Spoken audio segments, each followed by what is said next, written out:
Hello everyone and welcome to Total War Through the Ages. In today's episode we are going to be continuing on our northern campaign, or I should say the northern offensive. Campaign is confusing since this is all the grand campaign. But anyway, so this is the northern offensive and we're going to be capturing the settlement of Tyr. I probably am saying that wrong, but it's the German settlement of Tyr. It's currently controlled by the Britons, however, because the Britons just went entirely insane and captured like basically all of Gaul and Germany. I don't know, doesn't make any sense to me, but whatever. So here we have this battle. As you saw, I entirely skipped my deployment phase really because I just was like, the enemy army is tiny and I knew I was gonna win, but I don't really trust auto resolve because it's screwed me over in the past when like I was like, oh, I should definitely win this battle, and then I lost, and it's like, what's going on? Auto-resolve, how could you? This makes no sense. So anyway, this is pretty much just a pretty straightforward battle. It's very, very simple. I probably actually could have edited this down a lot more than I did, but I went ahead and left it a decent amount of it in. But as you see, I just did the default deployment because it's like, like I said, it's a very straightforward battle, but I was conscious of a couple things. I didn't know, at this point in time, I didn't know how large of an army the Britain settlement would, the settlement of Tyr would have defending it. So I didn't know if the enemy army would be fairly large that was defending the settlement. So you might notice in this battle and the next one as well that it appears that I am a little bit cautious with some of my infantry. Like, if you'll notice, like, I kind of keep a few of my sword infantry units back in the reserves and I try and avoid using them. And that's actually because I was very conscious of the fact that I was going to be having to fight a siege at the end of this offensive here. That was the whole goal. And since I didn't know how large of an enemy army there would be defending it, I was worried that I might not have my infantry might be too beaten up by the time I get there, and I wouldn't have enough units. So I did play fairly cautiously with a lot of my infantry in this. So as you saw, I kept it quite a bit back, as where normally I would kind of have all of them up supporting. But I did leave several units in reserve, and I didn't have to use them, and I wasn't that worried about it. But it was just kind of one of those things that I don't want my units to kind of take casualties over time, kind of like just attrition, even though not really attrition per se, because that's actually a mechanic in later Total War games. But what I mean is I didn't want guys, just losing 5 to 10 guys in a unit here or there will add up over time. And again, at the time I wasn't sure how many more battles I'd have to fight in between the settlement. Even though on the campaign map we're very close to the settlement, it's still a little bit, I don't know how many armies there are that Britons have in between me and the settlement, or this army and the settlement. So, again, this battle was very straightforward. I outnumbered them by so much that I just basically just surrounded them, even though they did actually cause a few units to rout there. I'm trying to see what were those. That was one of my Auxilia and one of my Hastati units did rout. And again, that's also why, like, again, I used my Auxilia a little bit more in this battle, or not a little bit more, but I used my Auxilia a little more aggressively than I perhaps would have otherwise, because I'd rather them take the casualties than, say, one of my Hastati or one of my Hastati units, because I don't have I don't have that many swordsman units in this army. I actually have a lot of spearmen. I have 2 Triarii and 3 Auxilia, and then several units of cavalry. So my swordsmen are relatively few in this army compared to a lot of my other ones. So again, I didn't really. I wanted to prioritize keeping the swordsmen safe because of that all-important siege at the end of this offensive. Though there is a certain irony to all of this that you will appreciate later in this episode. But one thing I had never seen before, I'd never seen the AI. Actually, no, I take that back. I have seen the AI done this, but it kind of surprised me in this battle that the AI actually was attempting to withdraw with as many of their units as they could after I already basically beat them. And I was a little surprised by that because I think I technically have seen it, but usually it's only when there's one enemy unit left they'll try and withdraw. But in this instant, it was actually 3 whole units were trying to get away, and I did catch one of them out, but the other 2 did get away. And I was a little bit disappointed in that because I would have preferred they not. So here we have, I still have a decent number of Hastati, but you see there, once I combine some of the units up, I'm down 2 units just from that one battle.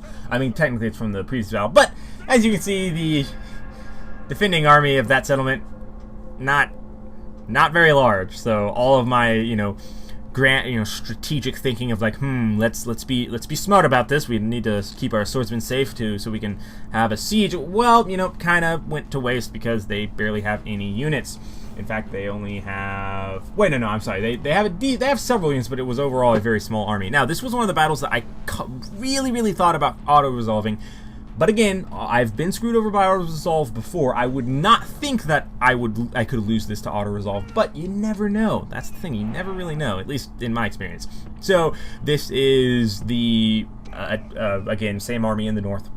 They actually got attacked by it actually was that unit, the one unit that got away in the last battle. I guess technically 2 units got away. So, anyway, scratch that, forget what I said there. I got attacked by a unit of an army that had a single unit. It was 1 unit of chosen swordsmen, is the entirety of the army that I'm attacked by. But they have the army from the city, or from the settlement, from Tyr, is supporting, or Trier. It's Trier. It's not Tyr. Not like the Norse god Tyr. It's like Trier or something. Again, I'm bad with names. So that is the reinforcing army that's coming in, is the one that's actually the garrison for the settlement. So my goal in this battle was to try and just not have to even do a siege. If I could completely wipe out the defending force, then I would capture it automatically. I do not actually recall if I was successful in that. So we're gonna see this together. But as we see here, I keep my Triari in the back. Again, I'm trying to kind of save my Triari because, well, a couple of reasons. One, because I might end up having to fight an enemy army that is like predominantly cavalry, depending if I go to war with one of the cavalry-focused factions later on in this campaign. So I do want to keep my Triari alive because the Triari are really good, but I can no longer recruit them, so they're kind of a rare asset at this point. Now, my Auxilia, of course, can fulfill the same role, but they're not quite as good as Triari. So, this battle, again, another fairly short one. I actually edited this one up a lot more. So, right here, single unit of chosen swordsmen. And I don't want to take any chances here because one unit of chosen swordsmen can do quite a bit of damage. And I predominantly have Hastati, who chosen swordsmen can just chew through Hastati. So I only actually have 1 unit of legionaries and 1 unit of praetorians. So I basically wanted to I didn't want to take any risks, so I just had a bunch of units all attacking from all sides. My mercenary war end actually routed, but that's okay, they're mercenaries. We don't really care about them, but that was a little unfortunate. So, but we basically surrounded the unit, and with a cavalry charge from the behind, and then being completely surrounded by infantry, including, I believe, our praetorians get stuck in there. They actually do go down without too much problem. Once I got that rear charge with cavalry off, they pretty much routed it, and then we just cut them to pieces. So here we have the main enemy force now, even though that was actually the army attacking and the reinforcements. But so we skipped ahead again. They did have these chariots. I was a little bit concerned because we are on a pretty open ground, and but yeah, I really overestimate the effectiveness of chariots. Like, they're fairly they cause fear. They have the intimidation factor. That's part of their factor, but overall, they're kind of not that good from what I've seen, at least the AI using them. I'm sure a human opponent would actually be able to put them to much better use, but the AI doesn't seem to use them properly, because as you see, they charge in, and they do a decent amount of damage, but they very rarely ever break a unit, because they charge in, and then if I can, and I guess this is partly because I'm countering them, but so long as I can get several units engaged against the chariots, they don't seem to do very well. Versus like something like war elephants, elephant units are still effective even when going up against multiple units. So yeah, we weren't able to completely wipe out the enemy force there, but they're so beaten and battered. We do capture the settlement. We even auto-resolve, because again, just a little bit, no need to fight that siege out. So, and we right away start recruiting early legionaries. Now, unfortunately, I'd prefer if they were actual full-on legionaries, but the early legionaries are a lot better than our Hastati, which is the main thing we have.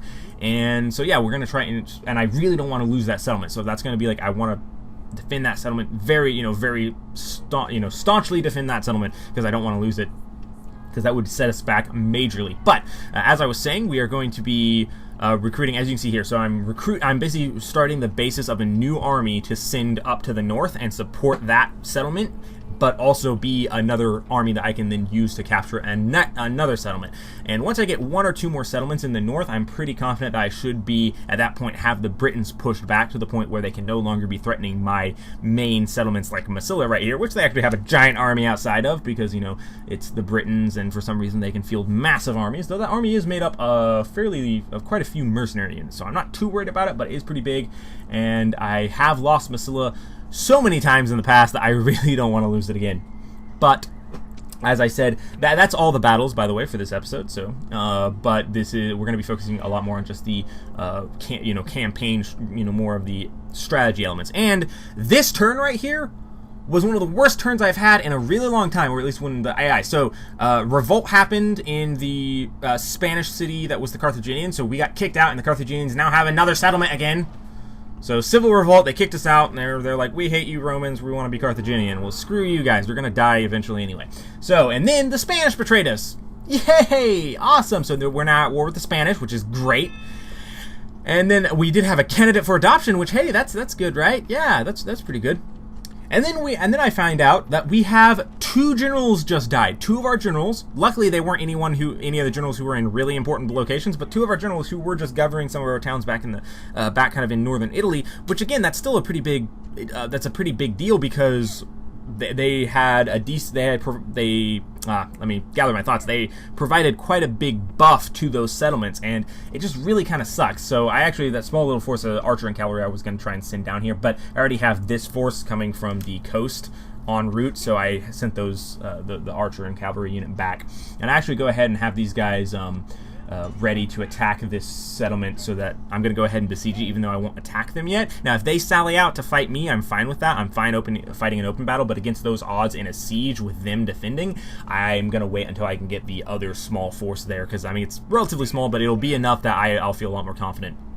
And then we have this is a glitch actually. So our fleet right here is actually in our harbor right there, but for some reason it didn't show up like that on the map. But you can see right there it was actually supposed to be in there, so it's just like a graphical glitch or something.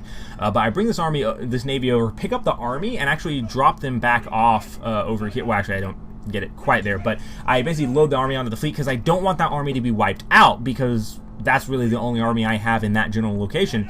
So I wanted to get it away safely, build up a slightly bigger force than just it, and then we're going to ship it back over, hopefully relatively quickly, and recapture that settlement, and finally finish off the Carthaginians. It's taken way too long. So that's pretty much it for this episode. Here in a moment we're gonna have a. Oh, before I give the outro, I did finally discover that I can increase happiness by making the games held at the arena a lot more frequent, and that is a big thing, because even though it does cost you more money, so you don't make as much money from the settlements, it's still pretty big. But that was kind of just a bit of a panoramic shot of our empire as it currently stands. But that's all I have time for in this episode. So thank you all for watching. Be sure to check back for more Total War Through the Ages, and as always, till next time. Yes, I nailed that outro. Got it right. Perfect.